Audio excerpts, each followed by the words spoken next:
Welcome to Faith Wonders, where real stories of faith and miracles come alive from around the world.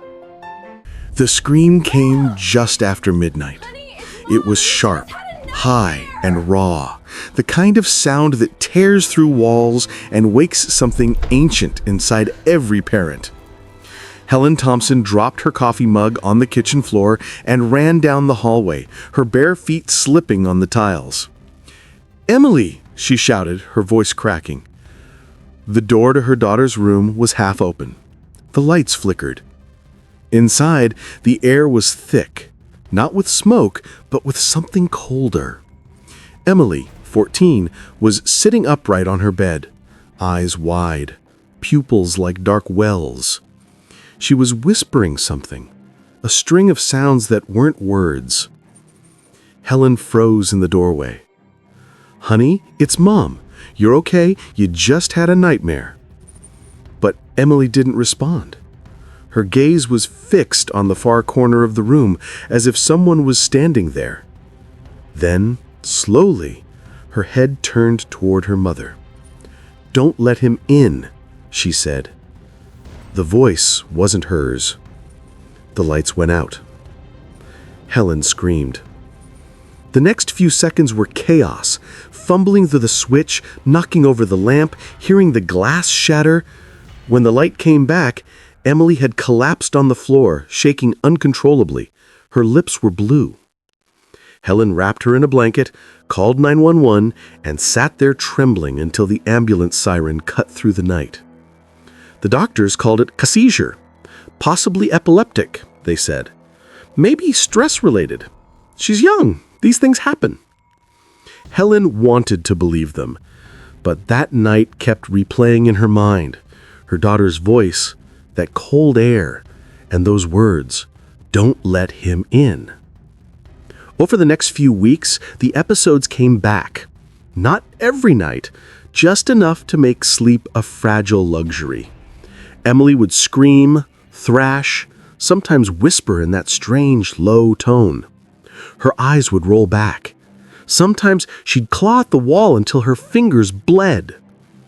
By the third month, Helen had seen more doctors than she could count. Neurologists, psychiatrists, sleep specialists. Every test came back clean. No brain damage, no chemical imbalance, nothing that explained the things her daughter said during those fits. Once a nurse told her, quietly, "Sometimes trauma manifests in unusual ways." Helen wanted to ask, what trauma? Her daughter had never been in an accident, never been hurt, never even broken a bone. Still, she nodded, because that's what polite people did when science had no answers. 6 months later, she was sitting in a therapist's office when Emily started convulsing again. Her chair toppled, her small body seizing violently on the carpet. The therapist, pale and frightened, tried to hold her still. Emily's mouth opened, and a guttural sound filled the room, like two voices tangled together. "She belongs to me." Helen would remember those words for the rest of her life. The therapist stepped back, muttering something about calling a priest, but Helen snapped, "Don't be ridiculous. She's sick, not possessed." That night, though, Helen couldn't shake the echo of that voice. She sat by Emily's bed, her daughter sleeping heavily under medication, and whispered, "I'm here, baby. I'm not letting anyone take you." Outside, the wind howled against the window pane. Years passed.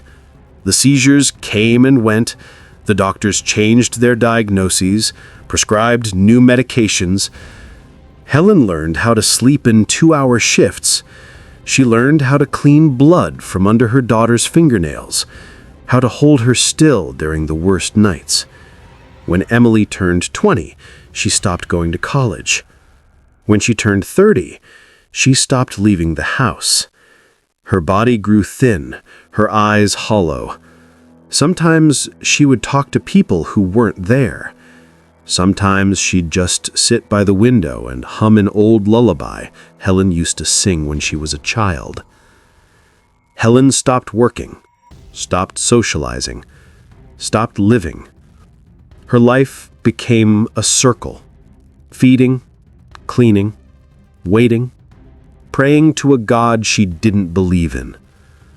One night, as she sat in the dark living room, she caught her own reflection in the glass. A tired woman with gray streaks in her hair, a stranger wearing her face. She whispered to the silence, "Why her? Why me?" No one answered. It was in the 27th year that something changed. Emily had been admitted to St. Mary's Hospital, a small Catholic facility outside Chicago. She'd stopped eating again, her heart weakening. The doctors spoke softly now, in that tone they use when there's nothing left to say. Helen sat beside her bed, staring at the machines that kept time with her daughter's fading pulse. The rosary hanging on the wall caught her eye. Old, wooden, forgotten. It was just decoration, she thought. But that night, as she dozed in the chair, she dreamt she heard a woman's voice whisper, "When you cannot fight, pray." Helen woke with tears on her cheeks and the echo of that voice still in her ears. She didn't know it yet, but that whisper would change everything. Morning sunlight filtered through the hospital blinds, pale and sterile. The steady hum of machines filled the room, a lullaby of despair. Helen sat motionless beside her daughter's bed, fingers locked around a paper cup of cold coffee. Emily hadn't spoken in weeks. Tubes ran from her thin arms. Her chest rose and fell like something mechanical. The doctor said her body was alive, but Helen knew her daughter wasn't really there. 27 years. She had lost count of the therapists, the priests, the self-proclaimed healers.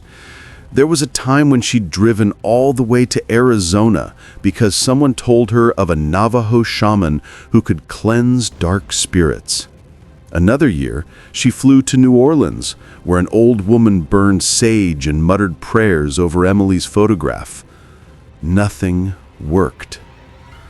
Helen had learned to live with the weight of failure. Heavy, constant, suffocating.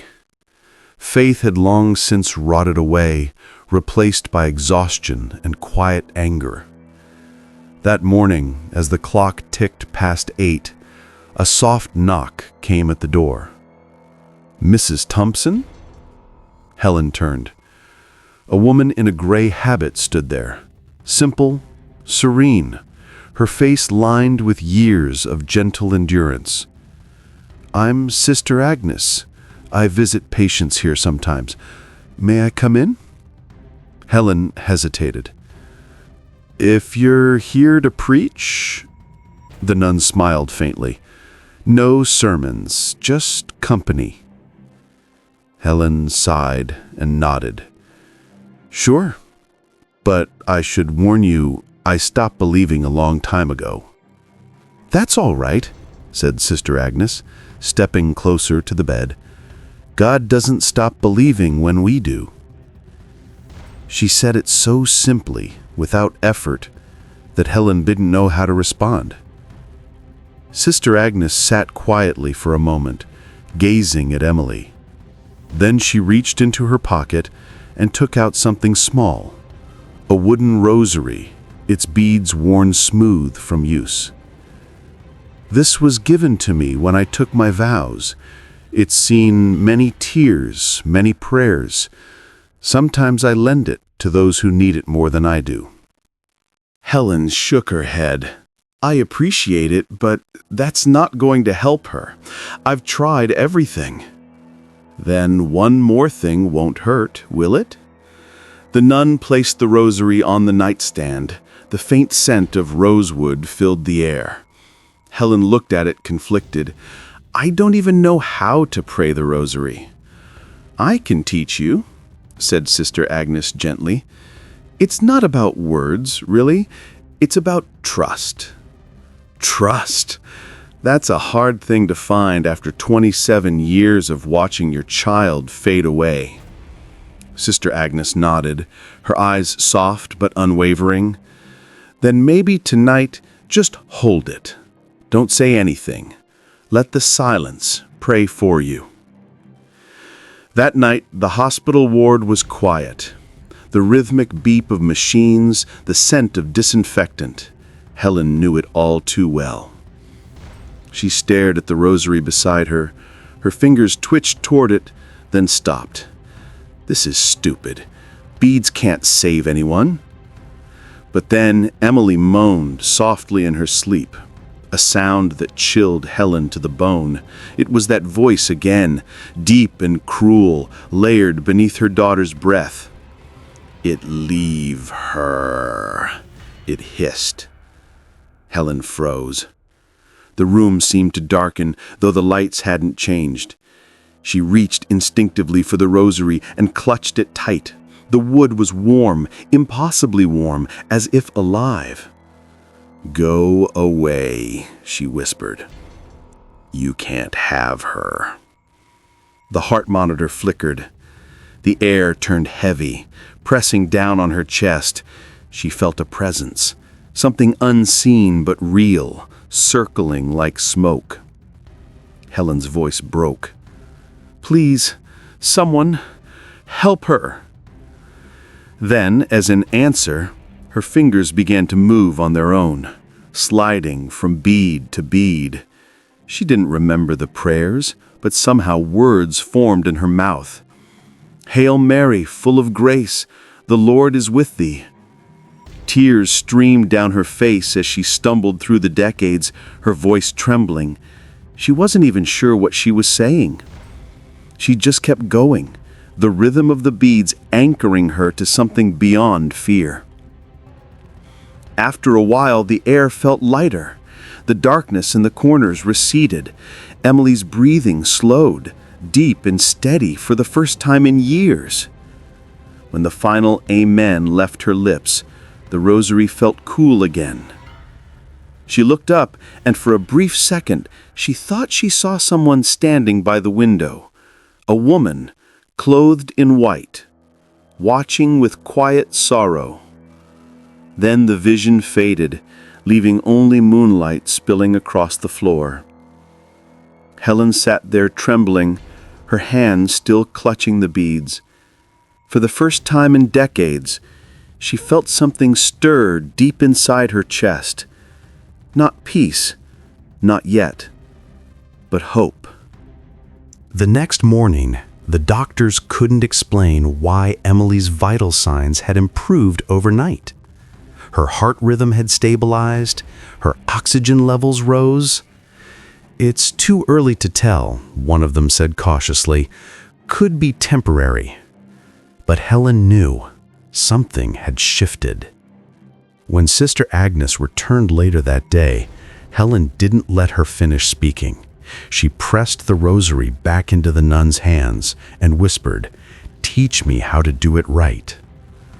The nun smiled, a quiet, knowing smile, and pulled a second rosary from her pocket. "No," she said softly, "keep that one. It's yours now." Helen blinked. "Why?" "Because," said Sister Agnes, "because you've already started the prayer, and heaven never leaves a prayer unfinished." The following days felt strangely quiet. Helen stayed at the hospital, sleeping on the small couch by the window, waking every few hours to check on Emily. For the first time in years, her daughter's face seemed calm. The dark circles under her eyes had faded. Her skin looked less pale. The doctors called it a good response to medication, but Helen knew the truth had no medical name. She kept the rosary close, sometimes in her hand, sometimes under her pillow. When fear came creeping back in the night, she would reach for it instinctively, her thumb tracing the tiny crucifix until her heart slowed. On the third morning, Sister Agnes came back. She found Helen sitting by the bed, whispering the Rosary in broken rhythm. "You're learning," the nun said gently. Helen gave a small, tired smile. "I don't even know if I'm doing it right." "Prayers don't need perfection. They need honesty," said Sister Agnes. Helen nodded, her voice a whisper. "Sometimes I still feel something dark. It's like it's waiting." The nun's eyes grew thoughtful. "Then we keep praying." That night, a storm rolled over the city. Rain lashed against the hospital windows, thunder shaking the building. Helen had dozed off in the chair when she woke suddenly. Not from thunder, but from a sound she hadn't heard in years. "Mom." Her head snapped up. Emily was awake. Her eyes were clear, focused. She looked present. Helen rushed to her side, heart hammering. "Emily? Oh my God, baby, you're awake!" Emily blinked, confusion flickering across her face. What happened?" Helen's tears came before words could come. She grabbed her daughter's hand, afraid that if she let go, the miracle would vanish. "You were sick, but you're safe now." Emily's gaze drifted toward the nightstand. "Whose rosary is that?" Helen swallowed hard. "Ours." Over the next few days, Emily began to recover faster than anyone expected. Her strength returned, her voice grew steady, but the strangest thing was how aware she seemed, as if she remembered more than she should. One afternoon, as sunlight streamed through the blinds, Emily spoke softly. "Mom, I remember things when I was asleep." Helen hesitated. "What kind of things?" Emily's voice dropped to a whisper. "There was a place, cold, dark. I couldn't move.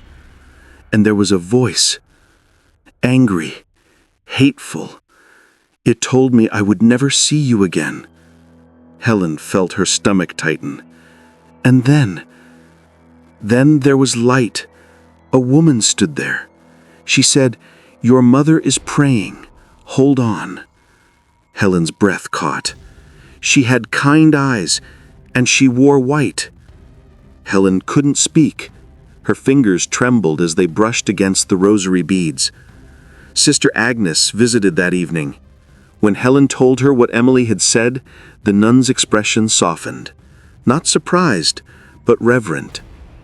Grace often travels through simple hands, sometimes even through the hands that tremble. Helen's eyes filled with tears. "I was angry for so long. I blamed everyone, even God." "That's all right. He can handle our anger. What matters is that you spoke again." But not every night was peaceful. One evening, while Helen was reciting the Rosary, Emily suddenly gasped, clutching her chest. The monitor screamed, numbers flashing red. Helen stood, panicking, calling for help. Nurses rushed in, alarms blaring. As they worked frantically, Helen found herself frozen, until her gaze fell on the Rosary, lying on the chair. Without thinking, she grabbed it and pressed it to her daughter's hand. "Please," she whispered, voice cracking, "don't take her from me again." The chaos slowed. The machines steadied. Emily exhaled, her body relaxing. The nurses looked at each other in disbelief. It just stopped," one murmured. "Her heart rate's normal again." Helen held Emily's hand and didn't let go all night. Later, when the ward fell silent again, Helen sat by the window, the rosary coiled in her palm. She thought about the 27 years of fear, the countless nights of begging for a sign, any sign. Now, as rain streaked down the glass, she realized the signs had been there all along. In every sleepless night she survived, in every breath Emily still took, in every tear she hadn't stopped shedding, each one was a prayer, even when she didn't know how to say it. Helen whispered into the darkness, "Thank you." And somewhere, far beyond the storm, a bell tolled softly, one she couldn't hear with her ears, but felt deep in her chest. For the first time, she believed it wasn't over. It was just beginning. The morning after the storm was breathtakingly calm. A pale gold light spilled through the hospital window, dust motes floating like tiny worlds suspended in grace. Helen had fallen asleep beside Emily's bed, still holding her daughter's hand. When she woke, Emily was sitting up, looking toward the window. "Mom," she said softly, "she's here." Helen blinked. "Who?" "The woman in white." Helen's heart skipped. She followed her daughter's gaze, but saw nothing except sunlight and the branches of an old maple tree swaying outside. "She's smiling," Emily whispered. "She says, 'You're not alone.'" Helen's hands trembled. "Emily, sweetheart, there's no one." Before she could finish, a knock came at the door. It was Sister Agnes. The nun looked radiant in the morning light, her calm presence filling the sterile room with warmth. Helen, still shaken, tried to smile. "You have incredible timing." Sister Agnes set down a small basket. Inside were 2 apples and a folded piece of linen. "Timing belongs to God," she said gently. "I just follow it." Emily looked at her curiously. "You were the one who gave Mom the rosary." "Yes," Sister Agnes said, "but it seems it was never really mine."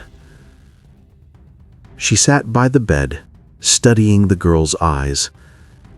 "You look much better today." "I feel lighter, like something's gone." Helen met the nun's eyes. "She said she saw someone, a woman in white." Sister Agnes didn't look surprised. She simply nodded. "Sometimes heaven sends comfort in the shape we can recognize. Perhaps she saw the Blessed Mother." Helen swallowed. "You mean Mary?" "Yes," Sister Agnes said softly, "the one who never stops coming for her children." That evening, Helen went home for the first time in weeks.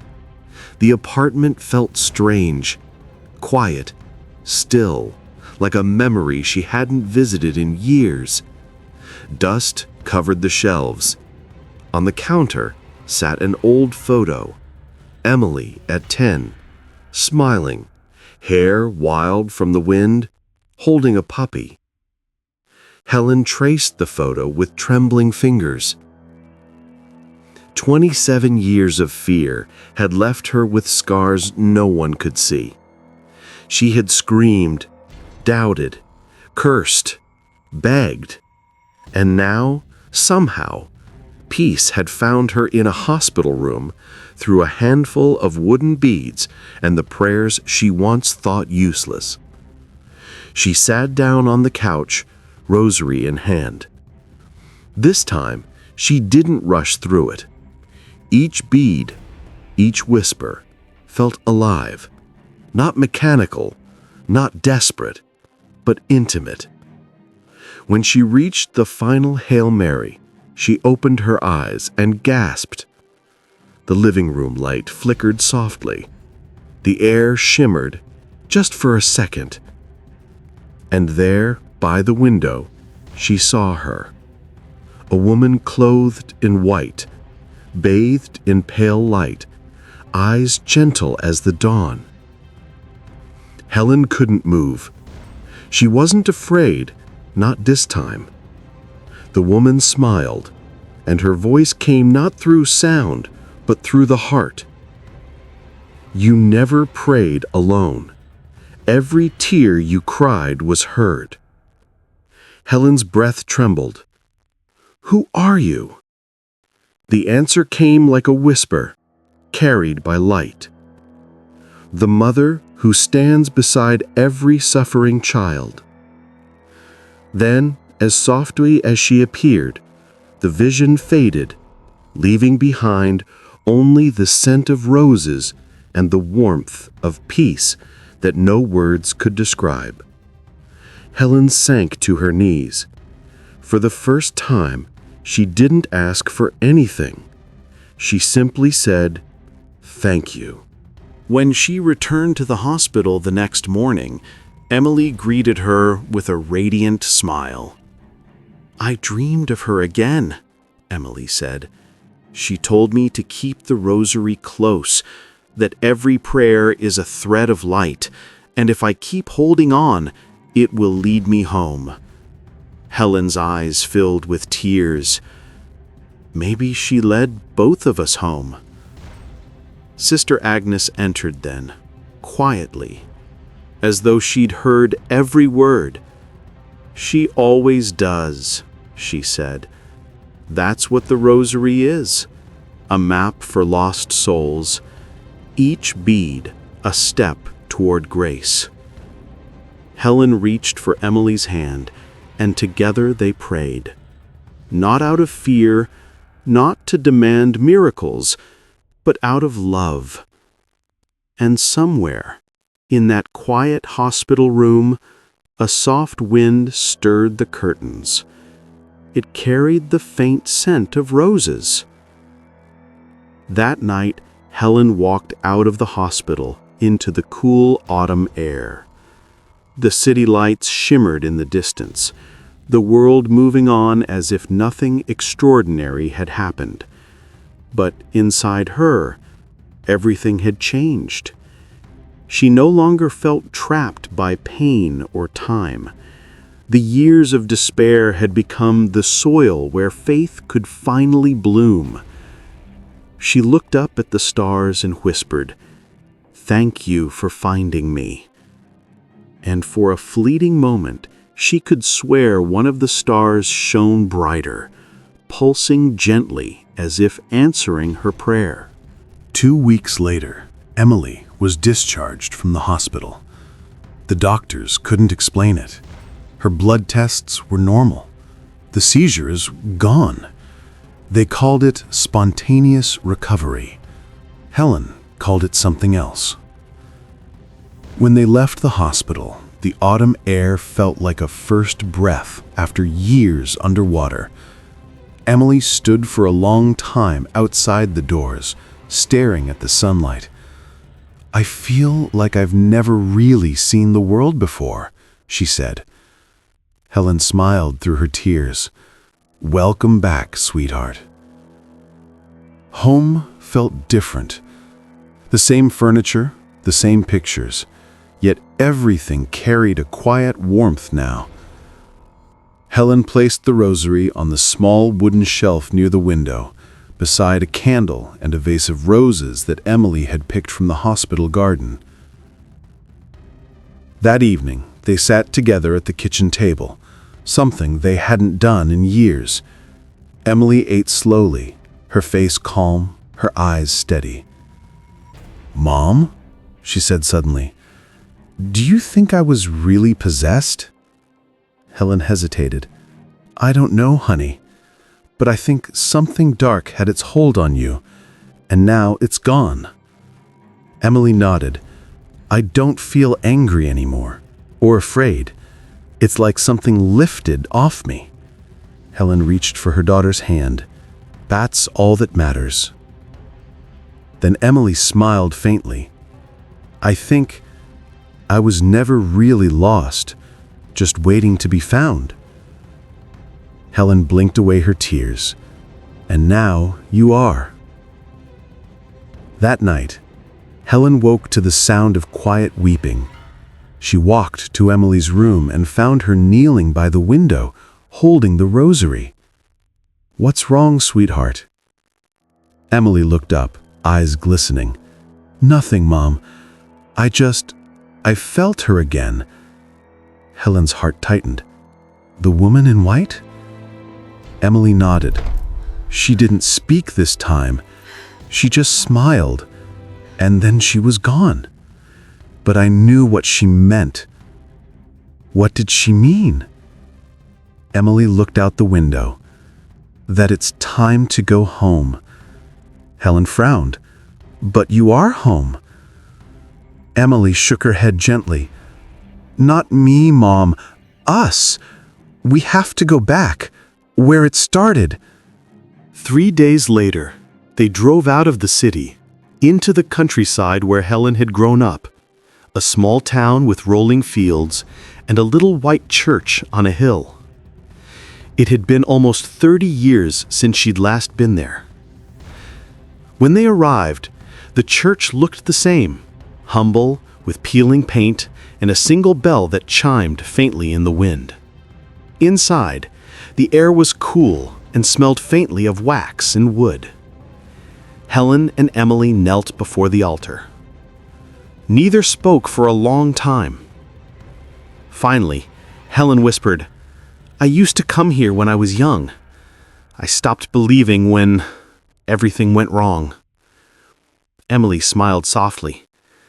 "Maybe that's why we had to come back, to finish the prayer you never finished." Helen looked at her and understood. She reached into her pocket, pulling out the rosary. It shimmered faintly in the dim light, the same one Sister Agnes had given her. They began to pray together, slowly, gently, every word falling like a tear into still water. Hail Mary, full of grace. With each decade, something in the air seemed to shift. The light from the stained glass window grew warmer, spreading across the floor like sunrise. When they reached the final Glory Be, Helen opened her eyes.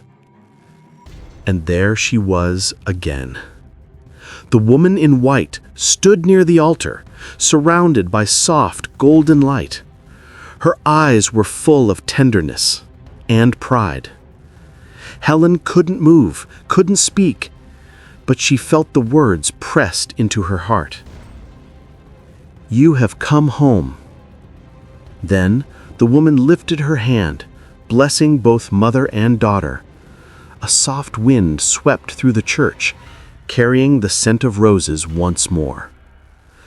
When the light faded, the church was silent, but Helen's heart was alive with peace. Emily smiled through her tears. "She's gone." Helen took her daughter's hand. "No, honey, she's here, just differently now." Outside, the afternoon sun painted the fields in gold. Helen stood on the hill, looking down at the little town, the life she had once run from. For the first time, she didn't feel the weight of the past. She only felt love, simple, quiet, eternal. Emily slipped her hand into her mother's. "Do you think people will believe what happened?" Helen smiled. "Maybe, maybe not. But faith doesn't need witnesses, just hearts willing to see." They stood there for a long moment, the wind brushing through their hair, the bell from the church tolling softly behind them. In that stillness, the world felt whole again. And somewhere beyond sight, beyond sound, a voice whispered, calm, kind, and filled with light. "Where there is prayer, there I am." Helen closed her eyes and smiled. She finally understood. A month passed. Autumn deepened, turning the city into a painting of rust and gold. The air grew colder, the evenings quieter. But inside Helen's apartment, there was warmth, laughter, the smell of bread baking, and a piece that had been missing for years. Emily had started painting again. She filled canvases with light, soft skies, white dresses, roses blooming in impossible places. "It just comes to me," she said one day, brushing gold across a canvas. "Like I'm painting what I saw, but with colors from somewhere else." Helen watched her, smiling. "Maybe you're painting heaven." Emily laughed. "Maybe I am." One afternoon, there was a knock at the door. When Helen opened it, she gasped, "Sister Agnes!" The nun stood there, smiling, holding her familiar wicker basket. "I was passing through, and something told me to stop by." Helen ushered her in, her heart swelling with gratitude. Emily came from her room, her face brightening instantly. "Sister Agnes," she exclaimed, "you won't believe what's happened." "Oh, I think I might," the nun smiled. They sat together at the kitchen table, the same table where fear had once reigned, now turned into a place of grace. Helen poured tea, her hands still trembling slightly. "She's healed, completely. Every test is normal. The doctors have no explanation." The nun nodded slowly. "And yet, you know the explanation, don't you?" Helen looked at her, eyes shimmering. "Yes, I do." The nun smiled. "Then that is enough." But Emily leaned forward, her tone gentle, curious. "Sister, who are you really? That day at the hospital, you came out of nowhere. I never saw you again." Sister Agnes looked at her for a long time, eyes soft but unreadable. Then she said quietly, "Sometimes God sends his workers where they are needed and takes them away when the work is done." Helen frowned slightly. "Do you mean—" The nun only smiled. "Don't worry about who I am, dear. Worry about who you've become." Then she rose, reaching into her basket. She took out a small folded paper and placed it on the table. Helen unfolded it. Inside was a letter from the local diocese. It stated that an investigation had been opened into a possible miraculous healing associated with prayer through the Holy Rosary. Helen stared at the words, stunned. "They know?" The nun nodded. "I shared your story, not to glorify you, but to remind others that grace is still alive." Emily whispered, "They think it's a miracle?" The nun smiled. "My dear, miracles don't need to be believed to be real. But sometimes heaven lets the world see one, to remind us that faith isn't a myth." Weeks later, Helen and Emily were invited to the old church on the hill, the one where their journey had come full circle. When they arrived, the pews were filled. Neighbors, doctors, even strangers had come. At the front stood the priest, holding the same rosary Helen had once clutched in fear. He spoke softly, but his words carried through the quiet church. "Today we recognize not just a healing of the body, but a healing of faith, a return to the heart of God. Through a mother's tears and a daughter's suffering, light has broken through darkness. This is grace." Helen's vision blurred with tears. Emily reached for her hand and squeezed it. As the congregation began to pray the rosary, Helen closed her eyes. Each Hail Mary echoed through the church like a heartbeat, soft, steady, alive. And as she prayed, she felt the same presence as before, gentle, maternal, infinite. A warm light filled the space, unseen yet undeniable. This time, no one screamed, no one doubted. The air itself seemed to breathe with peace. When the final amen was whispered, the church bells rang, bright, clear, like laughter in sunlight. Helen opened her eyes and saw Sister Agnes standing near the door. She smiled, raised her hand in blessing, and then, in the blink of an eye, she was gone. Only her basket remained, resting quietly on the pew. Inside it, a single white rose. That evening, Helen and Emily walked home beneath a sky washed in twilight. Emily held the rose close to her chest.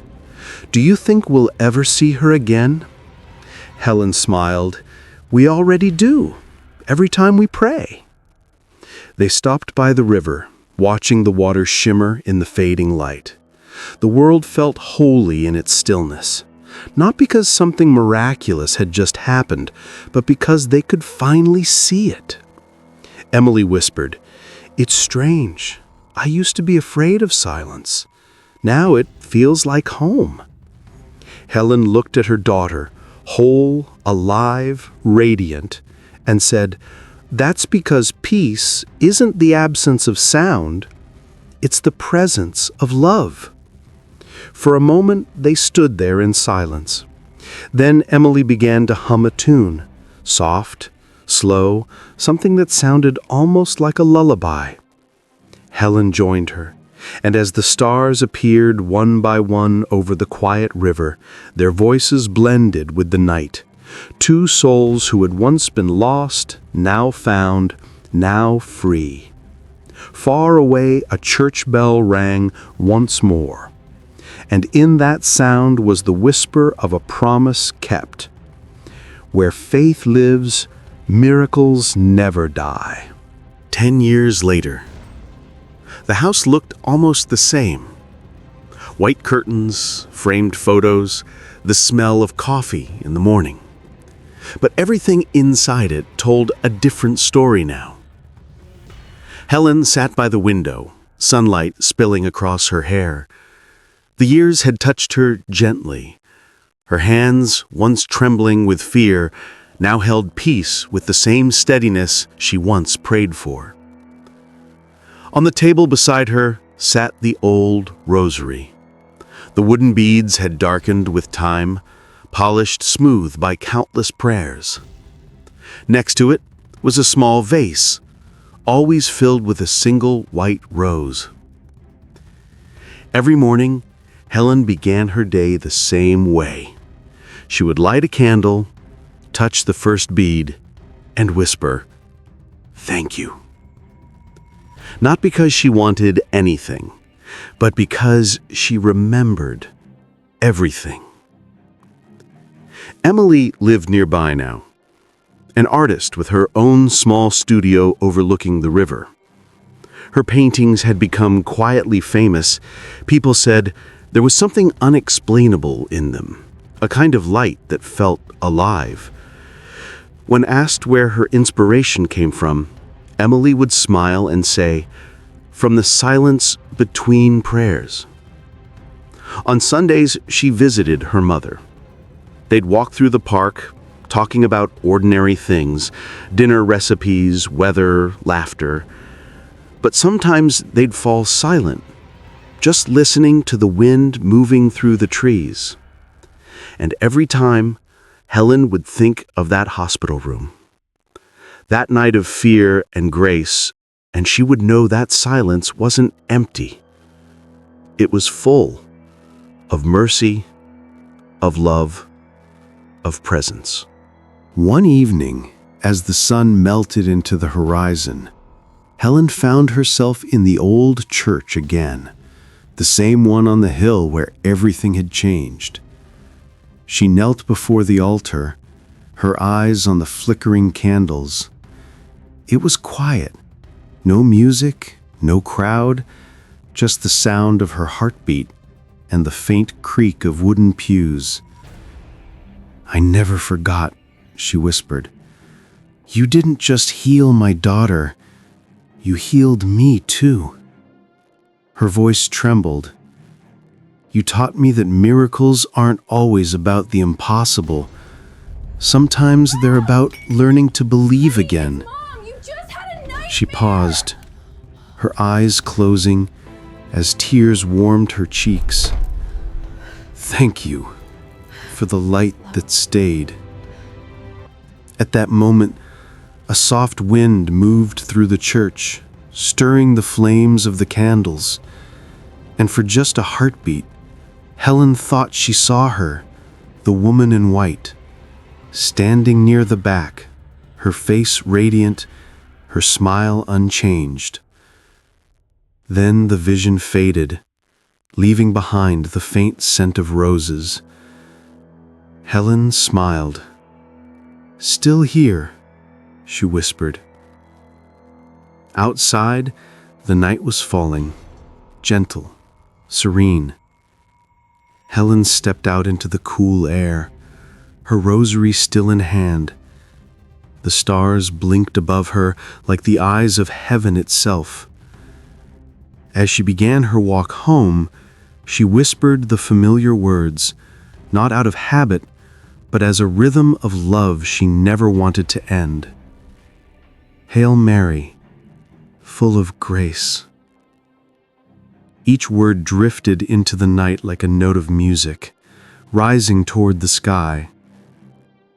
In a world that had long since moved on, Helen and Emily's story lived quietly, not in newspapers or headlines, but in hearts. In hospitals, where fear turned to faith. In homes where mothers prayed in the dark. In every soul who still dared to whisper hope into the silence. Because miracles never really end. They simply change their shape. From light to memory to faith. And sometimes, if you listen closely enough, you can still hear her voice, soft as a prayer, certain as dawn. You are never alone.